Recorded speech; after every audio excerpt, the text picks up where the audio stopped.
A'udzubillahi minasyaitonirrajim. Bismillahirrahmanirrahim. Ya ayyuhallazina. Ini kita dah banyak kali belajar huruf nida. Lepas tu allazina, orang-orang yang, wahai orang-orang yang amanu, yang telah beriman, ista'inu, pohonlah atau mohonlah.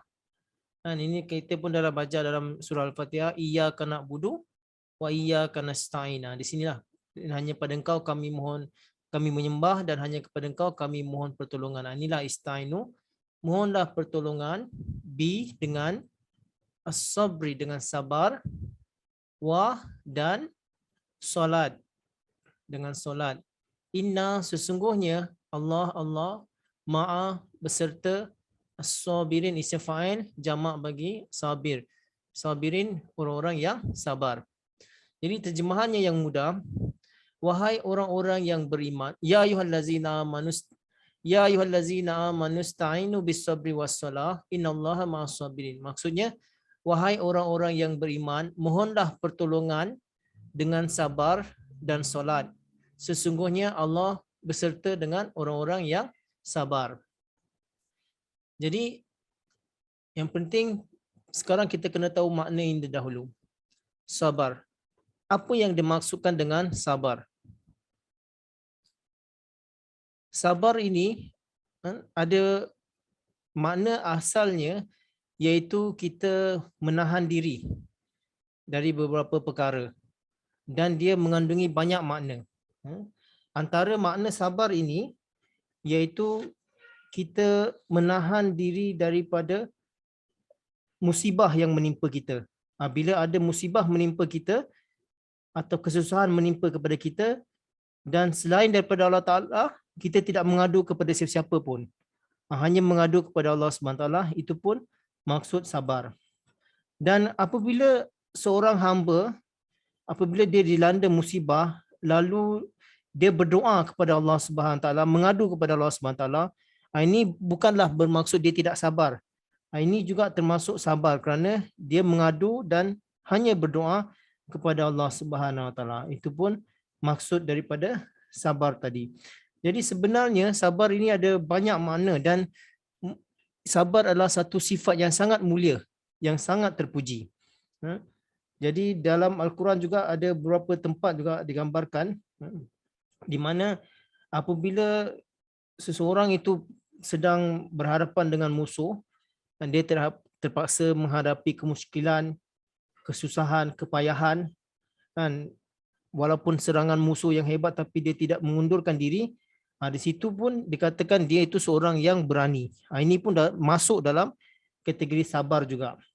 Dan kemudian apabila jenis yang lain lagi, apabila orang itu tidak mendapatkan bekalan yang mencukupi atau kehidupan dia, kemudahan dia tidak mencukupi, tetapi dia berpuas hati kepada apa yang dia ada, itu dimasukkan orang itu merasa cukup. Ini pun termasuk dalam kategori sabar juga. Dan kalau kita ikutkan dalam Al-Quran, digambarkan ada 3 jenis sabar yang digambarkan dalam Al-Quran. Sebenarnya ada banyak, ni ada yang besar lah. Yang pertama yang digambarkan dalam Al-Quran, apabila manusia itu bila menghadapi keadaan susah payah, dia bersabar. Ini digambarkan dalam surah Luqman ayat 18. Wasbir ala ma asabak. Maksudnya bersabarlah ke atas apa-apa musibah yang menimpa kamu. Kedua, sabar ini dimaksudkan apabila kita tidak berhenti dari menyampaikan perkara-perkara yang baik. Kita hanya menyampaikan perkara-perkara yang digambarkan dalam Al-Quran dalam surah Dahriyat ayat 25. Fasbir lihukmi rabbika. Bersabarlah ke atas hikmah yang Tuhan, daripada Tuhan kau. Kemudian sabar yang ketiga digambarkan dalam Al-Quran, iaitu kita menahan diri kita daripada perkara-perkara yang buruk, perkara-perkara yang fasad, sebagaimana digambarkan dalam Al-Quran, walau annahum sabaru hatta takhruja ilaihim lakana khairan lahum wallahu ghafurur rahim. Dan jika kamu bersabar daripada keburukan-keburukan sehinggalah keluar di sisi Allah Ta'ala, perkara yang baik, maka bagi kamu ada pengampunan dan kasih sayang dari Allah Subhanahu Wa Taala. Ini maksud daripada sabar. Ada banyak maksud daripada sabar tadi. Kemudian solat. Solat pun kita dah belajar sebelum ini dalam surah Al-Baqarah ayat 4, tapi tak apa, saya ulang sekali lagi secara ringkas saja. Solat ini antaranya maksudnya iaitu beribadat. Yang kedua maksudnya berdoa. Yang ketiga maksudnya agama. Agama juga dikatakan solat. Kemudian rahmat juga dikatakan solat. Kemudian istighfar juga dikatakan solat. Kemudian memuji pun dikatakan solat juga. Kemudian menyampaikan selawat pun dikatakan solat juga. Ini kita dah pernah belajar sebelum ni dalam surah Al-Baqarah ayat 4. Nanti masing-masing boleh rujuk kembalilah di ayat 4. Jadi tuan-tuan dan puan-puan, sidang pengajian hari ini, kelas Talimul Quran, ayat yang digambarkan pada hari ini iaitu sesuai dengan apa yang kita belajar sebelum ini, iaitu tentang arah kiblat. Yang pertama kita katakan arah kiblat iaitu berpindahan daripada Baitul Maqdis kepada Baitullah di Mekah. Kemudian ayat itu man kharajta haitsuma kuntum, itu yang dikatakan di mana saja kamu berada, maknanya iaitu tentang tumpuan atau maksud atau fokus kita atau cita-cita kita untuk memenangkan Islam di Mekah. Ini digambarkan tentang Fatah Mekah. Jadi ayat ini menggambarkan bila ada Fatah Mekah nanti dan kita akan menghadapi kesusahan dan kesukaran. Jadi maka itu digambarkan Allah Ta'ala sampai sini, bila sampai saat itu, bila masa itu telah tiba, maka orang-orang beriman perlu sabar dan menyampaikan solat. Ini yang digambarkan, kita dah belajar sebelum ni. Kan?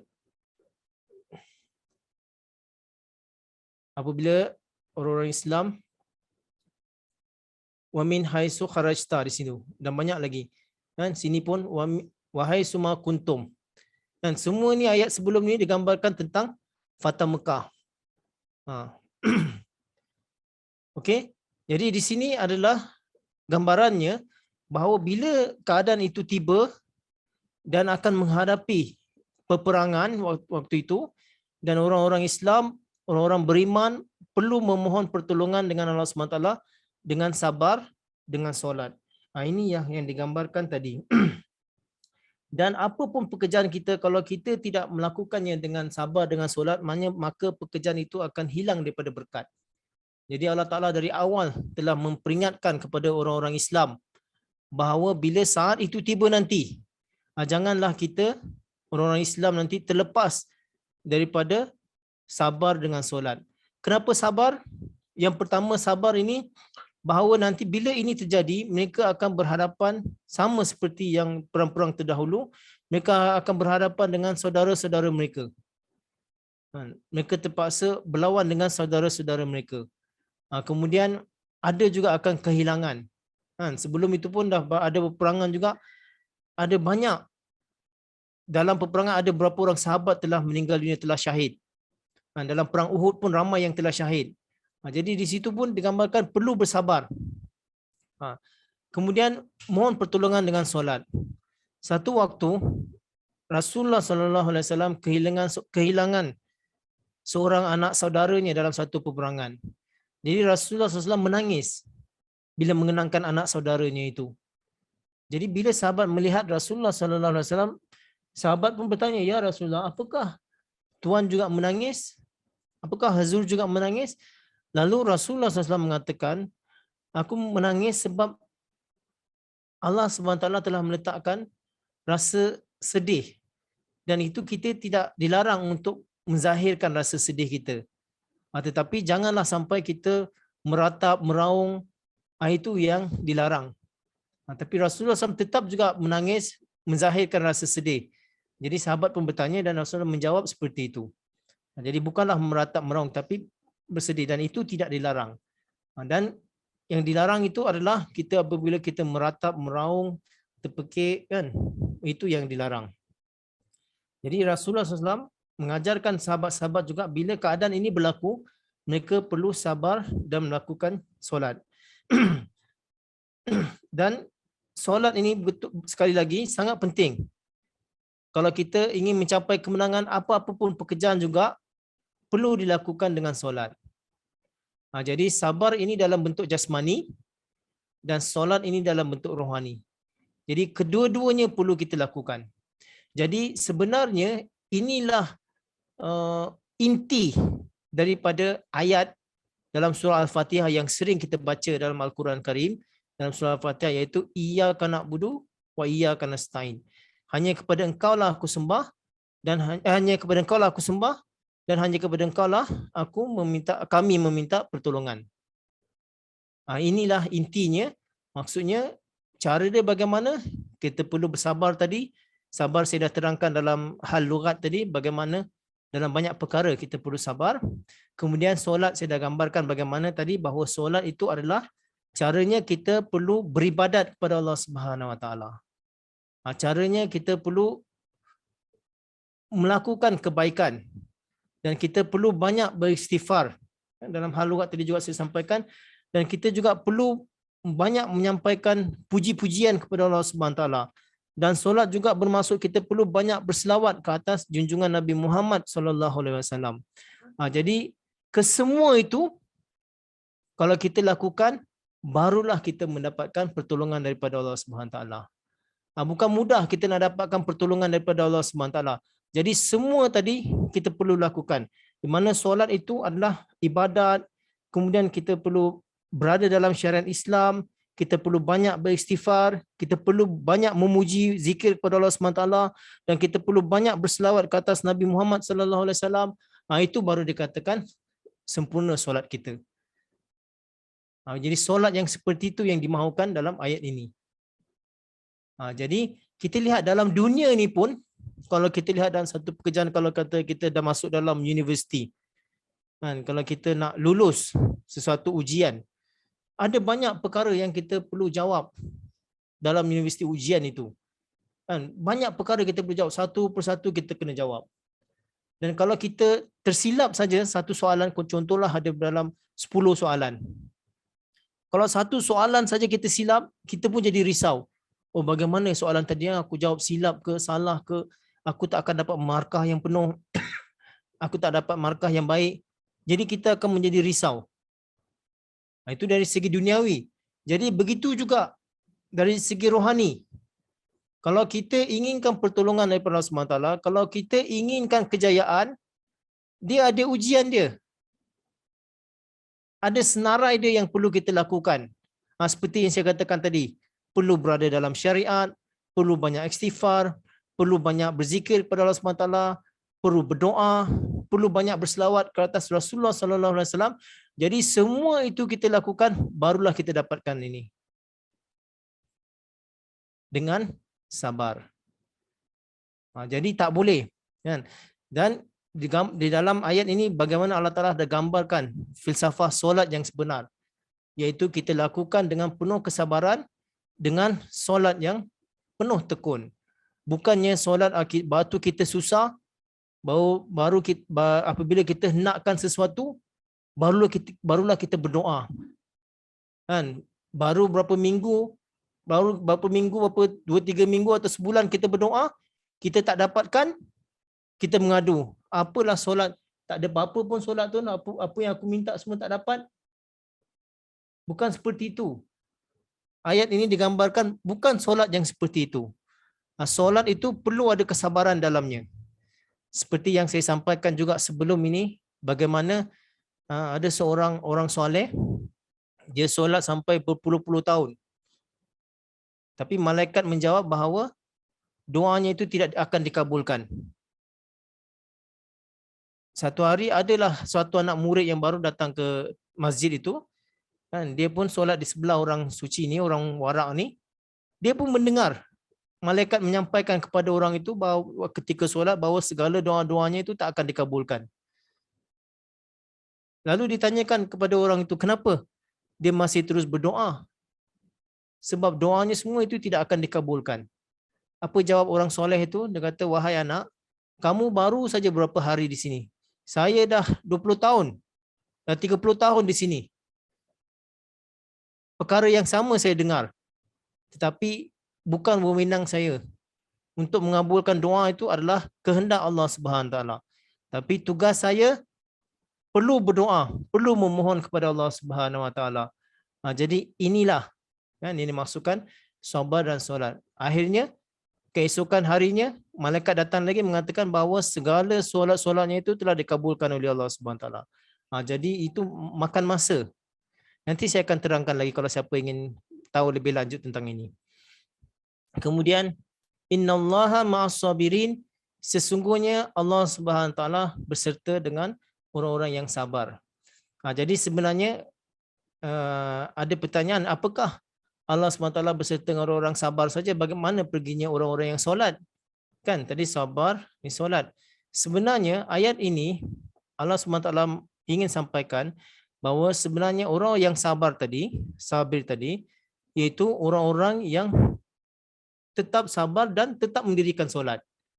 Jadi sengaja dihilangkan perkataan solat itu, tapi digambarkan di sini orang-orang yang sabar itu adalah jenis orang-orang yang mendirikan solat. Itulah yang Inilah yang digambarkan oleh sebenarnya bukan saja orang sabar, maksudnya termasuk juga orang-orang yang sabar, jenis orang yang sabar yang mendirikan solat. Itu yang dimasukkan di sini, innallaha ma'as sabirin. Jangan kita anggap bahawa Allah Ta'ala berserta dengan orang-orang sabar saja. Sebenarnya orang-orang yang solat pun dah termasuk dalam sini. Orang yang sabar itu sabar yang jenis yang mendirikan solat. Bukannya sabar hanya menahan sabar saja, tapi jenis orang-orang yang sabar yang melakukan solat, beribadat tunduk kepada Allah Subhanahu Wa Taala. Jadi dengan amalan yang seperti ini barulah kita akan mendapatkan pertolongan daripada Allah Subhanahu Wa Taala. Ini yang diajarkan oleh Allah Subhanahu Wa Taala kepada orang Islam sebelum mereka menghadapi satu ujian yang besar. Apabila mereka terpaksa berhadapan dengan orang-orang Mekah yang saya dah sampaikan sebelum ini, bahawa satu perkara yang besar. Mekah itu adalah pusat, bandar yang besar pada waktu itu. Antara bandar yang besar dan ramai orang-orang yang mahir dalam peperangan. Tetapi mereka apabila diperintahkan untuk menakluk kota Mekah, maka Islam berjaya menakluknya dengan semangat seperti ini. Barulah mereka berjaya menakluk kota Mekah. Baiklah, kita sambung ayat seterusnya. Wa dan la, janganlah taqulu, kamu mengatakan, li, bagi man, barang siapa, yuqtalu, yang terkorban atau yang terbunuh, fi, dalam, sabil, jalan, Allah, sabilillah, di jalan Allah Ta'ala, amwat, mereka itu mati, bal, hakikatnya yang sebenar, ahyaun, mereka itu hidup, walakin, dan melainkan, la, tidaklah, tash'urun, kamu merasainya, kamu menyedarinya. Kita tengok pecahan lughat dulu. Banyak perkataan yang kita sudah tahu. Okey, kita lihat di sini dulu, tash'urun. Sya'ara ini, menyedari ini peringkatnya lebih daripada ilmu. Sebab syu'ur ini dia dari dalam. Perasaan dari dalam yang kita keluar. Sebab tu kita katakan orang syair, orang yang baca syair, orang yang menulis syair, bahawa perkataan-perkataan tu dari dalam fikiran dia, dalam hati dia, lalu dituliskan, dikeluarkan. Maknanya dari dalam dia keluar. Maknanya perkara tu betul-betul dia rasai, dia fahami. Itu dikatakan tash'urun. Okey, kita lihat terjemahnya. Wala taqulu lima yuqtalu fi sabilillah amwat.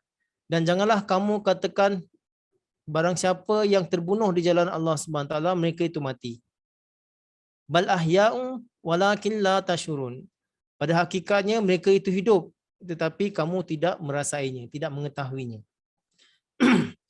Jadi sama juga seperti yang saya tekan tadi, bahawa ayat ini menggambarkan perlu ada persiapan untuk orang-orang beriman nanti apabila mereka menghadapi peperangan yang besar, iaitu dalam peristiwa Fatah Mekah. Jadi kalau katalah mereka terbunuh sekalipun, jadi jangan kamu katakan mereka mati. Ini gambaran yang Allah Ta'ala sampaikan. Jadi di sini ada beberapa makna yang ingin saya sampaikan. Yang pertama, dalam cara orang Arab, kalau ada seseorang yang terbunuh, apabila seorang terbunuh itu jadi mayatnya itu tidak terbela. Tidak ada orang yang dapat membalas untuk seseorang yang terbunuh itu. Orang itu akan dikatakan mati. Tetapi jika ada seseorang terbunuh, tetapi mayat orang yang terbunuh itu dapat diberi balasan. Orang yang membunuh itu dapat diberikan balasan. Dapat dihabiskan atau dihukum. Maka orang itu yang mati tadi itu dikatakan dia hidup. Maknanya dia tidak mati sia-sia, dia mati terbela. Sebab itu ada juga dalam orang kata orang Arab, kalau ada mayat yang terbunuh yang tak terbela, dia rohnya itu akan sentiasa menjerit. Itu kata dia orang lah, selalu menjerit-jerit kerana tidak ada yang terbalas. Maksudnya kehilangannya itu tidak terbela. Jadi maksudnya seperti itu. Itu salah satu maksudnya. Tapi di sini Allah Ta'ala beritahukan bahawa orang-orang yang terbunuh di jalan Allah Subhanahu Wa Taala, jangan kamu katakan dia itu terbunuh, tetapi dia itu hidup. Sebab apa? Sebab Allah Subhanahu Wa Taala yang akan menjadi penolong dan akan memberi balasan terhadap orang-orang yang membunuh orang-orang Islam itu. Jadi kita lihat salah satu contohnya dalam banyak peperangan orang-orang Islam tak banyak yang terbunuh, tetapi yang banyak terbunuh ketika dalam perang Uhud. Dalam perang Uhud banyak terbunuh, tetapi lihat bagaimana selepas itu berlaku lagi peperangan-peperangan, orang-orang yang membunuh orang-orang Islam yang pada ketika itu di perang Uhud, mereka juga banyak yang telah terbunuh di dalam peperangan yang kemudiannya, dalam perang Khandaq, dalam Fatah Mekah, itu semua. Jadi ini maksudnya Allah Ta'ala ingin sampaikan di sini bahawa Allah SWT akan menjadi pembela mereka. Bahawa mayat-mayat orang-orang Islam tadi, orang-orang syahid tadi tidak akan sia-sia. Ia akan menjadi pembela mereka, iaitu Allah Subhanahu Wa Taala. Itu salah satu maknanya. Kemudian makna yang kedua,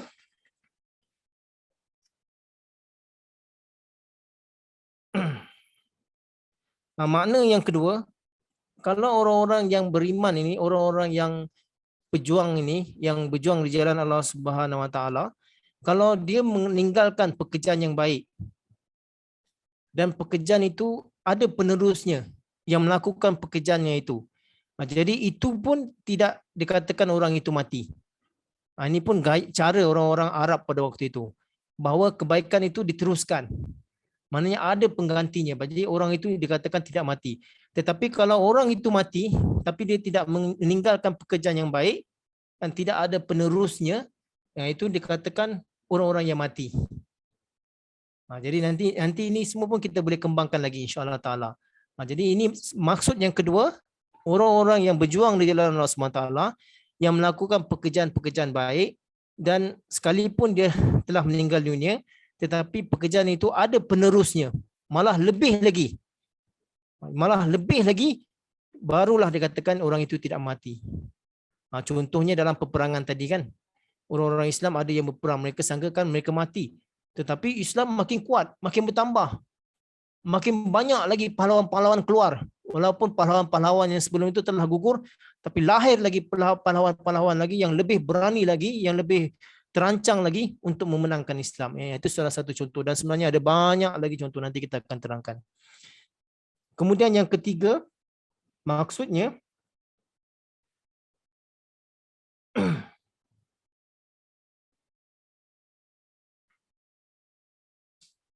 yang maksudnya yang ketiga, iaitu orang-orang yang mati di jalan Allah Subhanahu Wa Taala, sebenarnya mereka tidak bersedih, mereka gembira. Mereka akan mendapatkan ganjaran yang besar daripada Allah Subhanahu Wa Taala.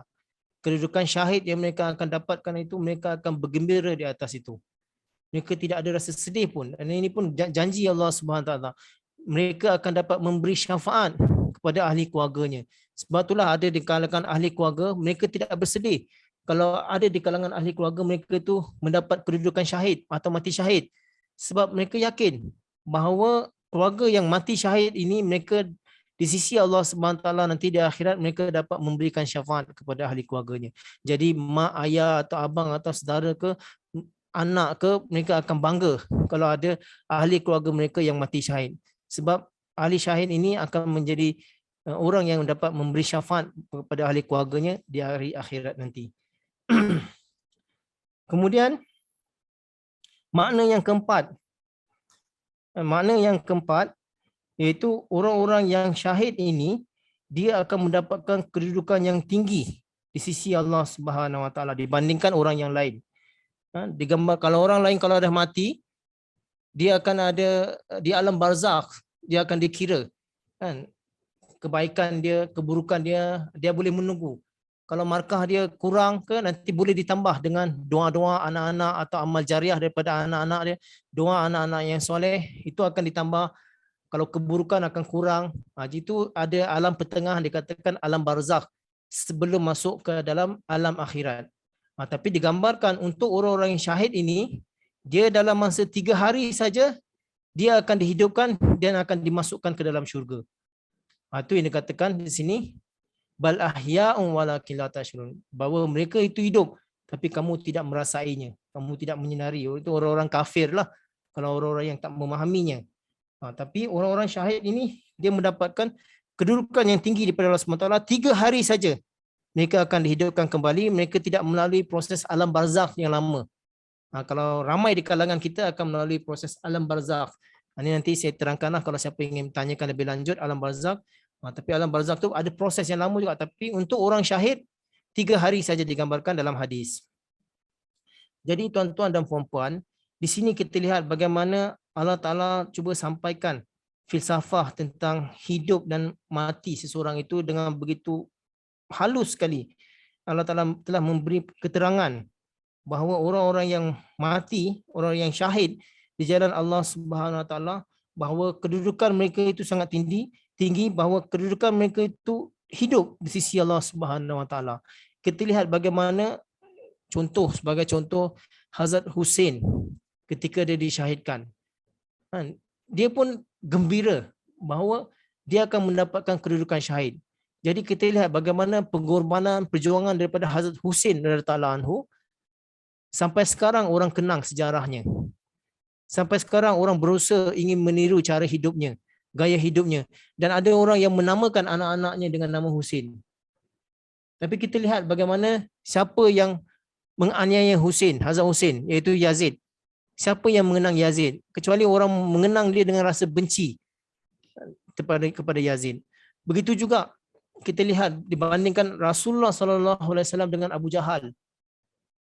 Kalau katalah kita buat undian sekarang di dunia ini, kan, siapa yang paling terkenal antara Muhammad dengan Abu Jahal? Saya yakin semua orang akan mengatakan bahawa Nabi Muhammad SAW yang paling terkenal, yang baik dan yang terpuji. Ada siapa tak yang nak mengaku dia sokong Abu Jahal?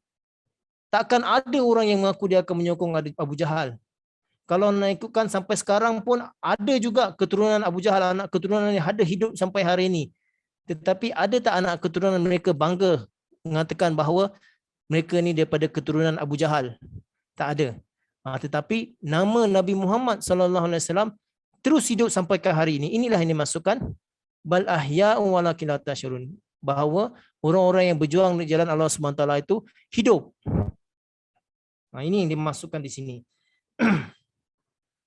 Jadi lihat bagaimana orang-orang yang berjuang di jalan Allah Subhanahu Wa Taala, mereka akan mendapatkan kedudukan yang tinggi. Dan ayat ini juga mengajarkan kepada kita bahawa kita perlu mengenang jasa orang-orang pejuang-pejuang kita yang dahulu. Orang-orang yang syahid di kalangan kita dalam perjuangan memenangkan Islam ni atau memenangkan jemaat ini. Kalau kita tak menghargai mereka, kita tidak menghormati mereka, kita tidak akan dapat membangkitkan sesebuah kaum itu. Sesebuah kaum itu boleh bangkit apabila dia menghormati perjuangan orang-orang yang terdahulu dan mereka berusaha untuk mengikuti usaha daripada pejuang-pejuang yang terdahulu. Mereka cuba hidupkan nama mereka, mereka berusaha mengikuti cara mereka dan terus mendoakan mereka dan terus mengenang jasa-jasa mereka. barulah sesebuah kaum itu boleh bangkit. Jadi kalau dalam kaum itu tidak ada penerus, jadi kaum itu tidak akan bangkit. Yang kita mahukan adalah bahawa kaum itu terus lahir orang-orang yang akan berjuang di jalan Allah Subhanahu Wa Taala. Apa saja, kan? Tuan Ayub tolong silent. Tuan Ayub Ishak tolong silent, jangan ganggu kelas. Jadi ini kita perlu bangga dengan pejuang-pejuang yang terdahulu. Kita perlu hidupkan nama mereka. Kita perlu hidupkan perjuangan mereka. Apa saja pekerjaan baik orang-orang yang syahid tadi, orang yang berjuang daripada Allah SWT, perlu lahir orang-orang yang dapat meneruskan perjuangan itu, barulah sebuah kaum itu boleh bangkit.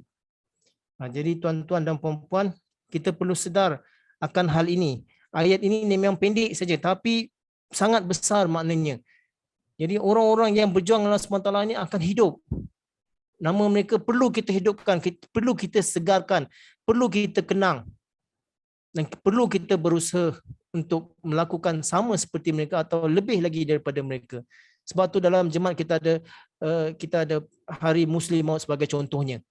Kita mengenang fi sabilillah, dia pernah seorang wujud yang pernah lahir berjuang untuk Islam, berusaha untuk memenangkan Islam. Banyak usaha yang telah dilakukan. Banyak dari segi rohani, dari segi jasmani, dari segi buku, ceramah, perjalanan, banyak. Sebab itu setiap tahun dalam program Jalsah Yaumul Muslimat, kita selalu mengenangnya, kita menghidupkan namanya. Bukan sekadar menghidupkan namanya, kita perlu berusaha mencapai apa sama sepertinya. Atau sekurang-kurangnya kita cuba mengikutinya.